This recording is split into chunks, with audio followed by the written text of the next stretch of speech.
Number 1. One of the strangest missing 411 cases is the mysterious disappearance of Rosemary Kunst. Rosemary was 70 years old when she disappeared after going on a solo hike around Spirit Lake in Quartz Valley, California. What makes Rosemary's disappearance so strange is that she was in an area with only one way out and still managed to vanish into thin air.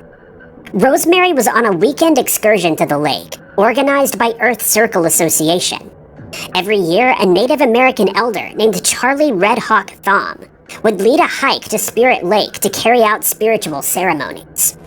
Rosemary had decided to go on the trip to try to connect with the spirit of her husband, Bud. About 18 months before she went missing, she and Bud had a terrible traffic mishap that Bud did not make it through. The first day of the trip went as planned, and then on Friday, August 18th, 2000, Rosemary vanished. That morning, Red Hawk planned to lead the group into the woods, but Rosemary declined to go. The rest of the group went on the hike, leaving Rosemary at the camp with the cook and Red Hawk's son. At about 1 p.m., Rosemary decided to go deeper into the forest on her own and asked Red Hawk's son to go with her, but he declined. The cook packed her a sandwich and some trail mix, and Rosemary left, never to be found again. When the rest of the group returned and found Rosemary missing, a search began.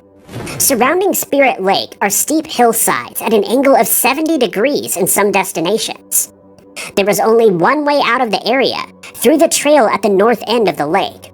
Rosemary had gone off in the opposite direction, and the only way to the trail would have been back through the camp. Rosemary was described as physically fit, but she wasn't a hiking expert. Even if she had been, those familiar with the area knew going up the hillsides would have required advanced climbing equipment that Rosemary did not have. When no trace of Rosemary could be found by the group, official search and rescue teams began their own searches. The only evidence that was ever found was a tuft of hair, believed to be Rosemary's, found in brush far from the trail. It was never confirmed by DNA to belong to Rosemary, though. Rosemary's disappearance remains unexplained. Her family don't believe she would have done this intentionally, even though she missed her husband Bud every day since the tragedy. Even if she did go missing on purpose to end it all, it seems odd she would have invited someone else to come with her on the hike.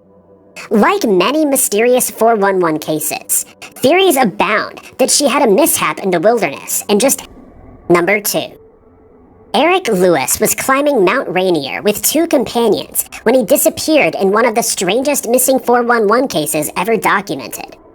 Eric was 57 years old when he went missing on July 1st, 2011. He had some climbing experience and was heading up the mountain on the traditional winter route. Strangest of all, he and his 2 companions were attached by the same rope at the time he went missing. Don Storm Jr. led the group, with Trevor Lane in second and Eric at the back. Don would climb away, then stop and rest while his 2 companions would catch up. Don reached a point at about 13,900 feet on the 14,411-foot mountain. He waited, and before long, Trevor joined him, but Eric didn't follow. The 2 pulled up the rope and found that Eric was no longer attached. The line hadn't been cut. The butterfly knot was still present at the end. It appeared Eric had simply unclipped himself for reasons unknown. Eric's climbing companions claimed to have seen Eric on the line moments before he vanished, so they immediately began to search for him. They didn't descend very far, though. They weren't as experienced as Eric and didn't feel comfortable going too far down the mountain. After searching below them, they thought their missing friend might have somehow gone around them and climbed up the ledge. They went back, but there was no sign of Eric on the ledge summit.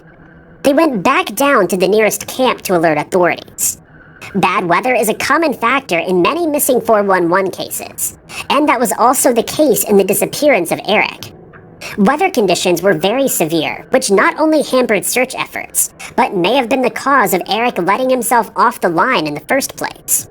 The reason why Eric decided to do something so reckless is unclear, but he may have run into trouble, and the poor weather meant his friends couldn't hear him. He may have also become disoriented and confused.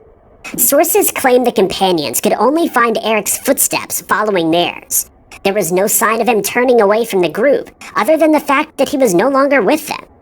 His pack was found in a snow cave at about 13,600 feet, along with his climbing harness and snow shovel, meaning that he had at least survived in the wilderness for a short while after unclipping himself to store his belongings. Despite a search effort coordinated by experienced climbers, Eric was never found. His missing 411 case remains a strange and unexplained mystery that still needs solving. Number 3. Timothy Barnes is one of the older missing person cases of missing 411, and one without a lot of information compared to more recent cases. Timothy went missing on July 5, 1988, while on a day hike in Yosemite National Park. The location of Timothy's disappearance is important, as a number of other missing 411 cases have come from the area. It seems a cluster of people have gone missing only a few miles away from where Timothy vanished. Timothy was dropped off by a friend at the Murphy Creek trailhead. He planned to hike to Polydome Lakes and return by 4:30 p.m., when he would be picked up again. It wasn't a long or strenuous journey, about 3 miles, and should have been easy to complete in the time Timothy allocated himself. When his friend returned to pick Timothy up, he was nowhere to be found. It wasn't until the next day that Timothy was reported as a missing person. It's not clear how much Timothy's friends searched for him before turning to investigators, but now an official search was launched. Still, no trace of Timothy was found. As he was only supposed to be away for 1 day, he didn't have much with him that could have helped him survive in the wilderness for very long. If he had remained in the wilderness at all, that is. There were apparently no sightings of Timothy by anybody else who might have used the trail around that time, and it appeared as if he might have disappeared into thin air. Timothy was described as being 6'4" and weighing 180 pounds. He was wearing a white t-shirt with the letter F on it, gray sweatpants, and white shoes. Strangest and most notable of all about his missing 411 case is a metal pin in Timothy's left ankle from a medical procedure. This is the one clue that investigators hope could finally solve this case much later. Because if the many missing people recovered in the Yosemite National Park ever have the same metal pin, then Timothy's body could finally be identified. But until then, like so many other mysterious disappearances in national parks, his case remains unsolved. Number 4. A more recent missing 411 case is that of the disappearance of Richard Judd. Richard was a 69-year-old man who mysteriously disappeared into thin air in 2021 while hiking in Yosemite National Park. Some missing person reports list him as being 72 years old. Despite an extensive search, the only thing that was ever found of Richard after he disappeared was his day pack. Richard and his hiking partner were hiking between their camp near Lower Mercedes Pass Lake and Red Peak Pass on July 25, 2021. The hike was about 3 miles one way and was the perfect distance for their day walk. According to the Find Richard Judd website, they were on their way back from Red Peak Pass when Richard and his hiking partner were separated. Details of how this happened haven't been made public, but Richard's partner was unable to find him.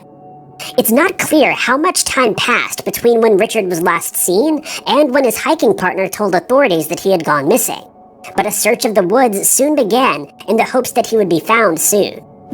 Authorities asked hikers to be on the lookout for the missing person, as the area is relatively popular with hikers and tourists. He was described as being 5'11", weighing 150 pounds, with short gray hair and a beard. He was carrying a blue day pack, white trekking poles, and a bright yellow compass. Photos of him from the day he disappeared are also shared. Richard was never found, but his day pack was, and the day pack was discovered 5 miles from the campsite down the Mercedes Pass Trail. The pack was north of the camp, far from Richard's last known whereabouts. If he had gotten lost after separating from his hiking partner, he would have been able to determine he was going in the wrong direction by heading along that trail.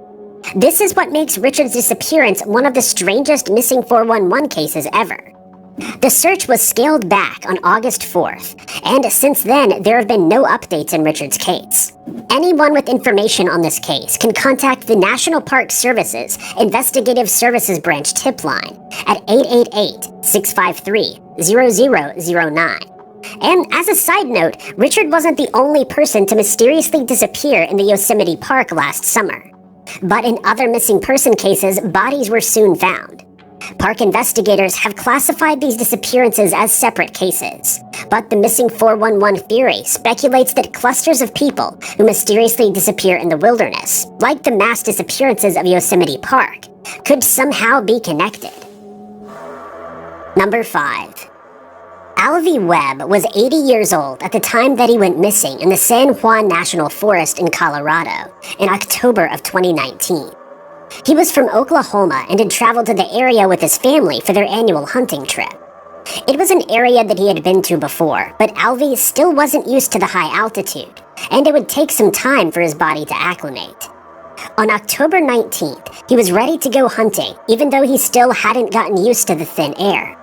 Before he vanished without a trace, his son drove him to a forest trail Alvy had hunted on before, about 2 miles from the Roaring Fork Road, and said he would pick him up on the road at 10 o'clock. Alvy would never be found. When Alvy didn't make it to the meetup spot, a search of the national park began, but turned up no clues. When his family couldn't find him alone, they alerted authorities and more in-depth searches took place. Adding to the unsolved mystery was Alvy's limited mobility due to advanced age. While he and his family were both apparently confident he could walk to the road, they also felt he couldn't have gone missing very far in the time it took for people to begin searching for him. He couldn't walk great distances, and the rugged terrain wouldn't have helped. Alvy was wearing a bright orange vest and hat when he went missing, which should have made it easy for him to be found in the woods. Despite a yard-by-yard search taking place, utilizing helicopters and search and rescue dogs, no clues about his whereabouts were ever found. They couldn't even find boot prints that would have indicated which direction he had walked in. A storm beginning in the days after Alvy's disappearance didn't help the search and rescue teams. After a few days, the rescue mission was called off. It seemed unlikely he would be found alive, and there were no clues that would help narrow down the search parameters. There are many missing 411 theories about what might have happened to Alvy in the forest on that day. The most obvious reason he went missing is a possible accident or medical emergency. The national park has no shortage of possible places for him to have gone missing after a fall, which could explain why he was never found. But some argue that the search was too thorough for him to have been missed. The mysterious disappearance of Alvy Webb seems fairly straightforward to some, but other theories find it to be one of the strangest missing 411 cases ever, because of one search in particular, in which a mysterious loud bang echoed throughout the forest. There are still other hunters in the area, and it's likely this was unrelated to Alvy's missing 411 case. But it's also possible something more sinister happened to him while he was alone in the forest. What happened to Alvy remains an unsolved mystery, but anyone that could possibly help this missing 411 case should contact the Montezuma County Sheriff's Office.